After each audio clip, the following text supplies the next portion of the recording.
জনগণ, কেমন আছেন সবাই? আজকে আরও একটা নতুন গল্প নিয়ে চলে এলাম। আজকের গল্পে আমরা আলোচনা করব পৃথিবী সৃষ্টির গোপন সূত্র সম্পর্কে। আচ্ছা ভাবুন তো, কিভাবে এই পৃথিবী সৃষ্টি হলো, কিভাবে তৈরি করলো, কে তৈরি করলো, কেন তৈরি করলো? চলুন আজকে একটা গল্পের মাধ্যমে এগুলো নিয়ে আলোচনা করা যাক। সাল 2050। পৃথিবী তখন প্রযুক্তির শিখরে।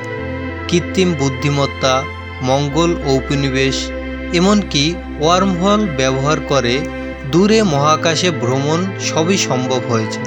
কিন্তু একটি প্রশ্ন আজও উত্তরহীন: মহাবিশ্বের প্রকৃত সৃষ্টি কিভাবে হয়েছিল? ডক্টর অর্জুন রায় নাসার একজন প্রতিভাবান বিজ্ঞানী, যিনি মহাবিশ্বের অজানা রহস্য উন্মোচনে রাত দিন কাজ করে চলেছেন।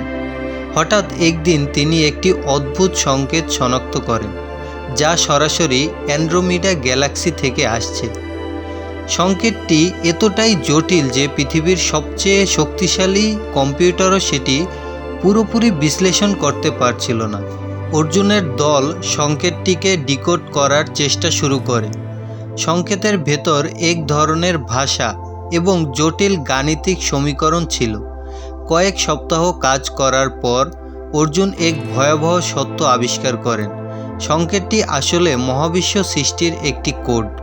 কোডে বলা হয়, তোমরা যে মহাবিশ্বে বাস করছো তা আসলে এক বিশাল সিমুলেশনের অংশ। আমাদের সৃষ্টি তোমাদের সৃষ্টির মূলে। প্রথমে অর্জুন ভেবেছিল এটি হয়তো কোনো উন্নত এলিয়েন সভ্যতার কাজ, কিন্তু সংকেতটি আরও বিশ্লেষণ করতে গিয়ে তিনি বুঝতে পারেন এটি এমন একটি জাতি প্রেরণ করেছে যারা নিজেদের প্রথম সৃষ্টিকর্তা বলে দাবি করে। প্রথম সৃষ্টিকর্তারা কোটি কোটি বছর আগে, তাদের নিজ মহাবিশ্ব ধ্বংস হওয়ার আগে, একটি মাস্টার সিমুলেশন তৈরি করেছিল।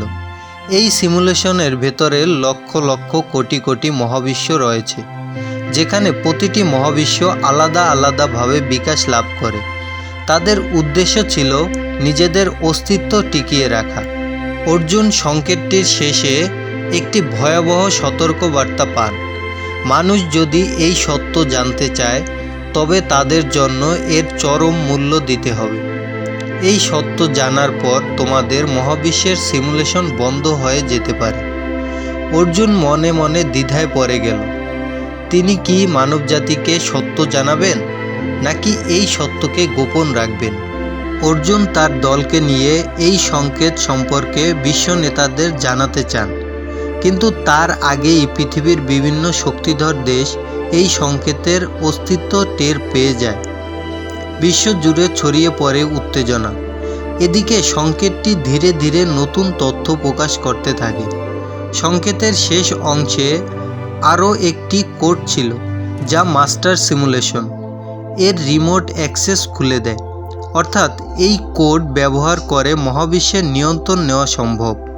কিন্তু এর জন্য একটি শর্ত ছিল: সিমুলেশন সম্পূর্ণ রিসেট হবে, যার অর্থ মানবজাতি এবং সমস্ত সৃষ্টি শেষ। অর্জুন একটি বড় সিদ্ধান্ত নিতে হবে। তিনি কি সত্য উন্মোচন করবেন, নাকি মানবজাতির অস্তিত্ব রক্ষায় এটি গোপন রাখবেন? অর্জুন কোডটি ব্যবহার না করার সিদ্ধান্ত নেন। তিনি সংকেতটি চিরতরে মুছে ফেলার চেষ্টা করেন, কিন্তু ঠিক তখনই তার ল্যাবে একটি অদ্ভুত ঘটনা ঘটে। সমস্ত যন্ত্রপাতি বন্ধ হয়ে যায়। একটি ভয়াবহ গভীর কণ্ঠস্বর শোনা যায়: তোমরা সত্য জানতে চেয়েছ, কিন্তু সত্য এড়ানো যায় না। গল্পটি এখানেই শেষ হয়, কিন্তু একটি প্রশ্ন রয়ে যায়: কোডটি কি চিরতরে মুছে গেছে, নাকি এটি এখনও কোথাও সংরক্ষিত রয়েছে? ভিডিওটি সম্পূর্ণ দেখার জন্য আপনাদের অসংখ্য ধন্যবাদ। এরকম আরও সায়েন্স ফিকশন গল্প পাওয়ার জন্য আমাদের কমেন্ট করে জানাবেন যে আপনারা কী ধরনের গল্প পছন্দ করেন।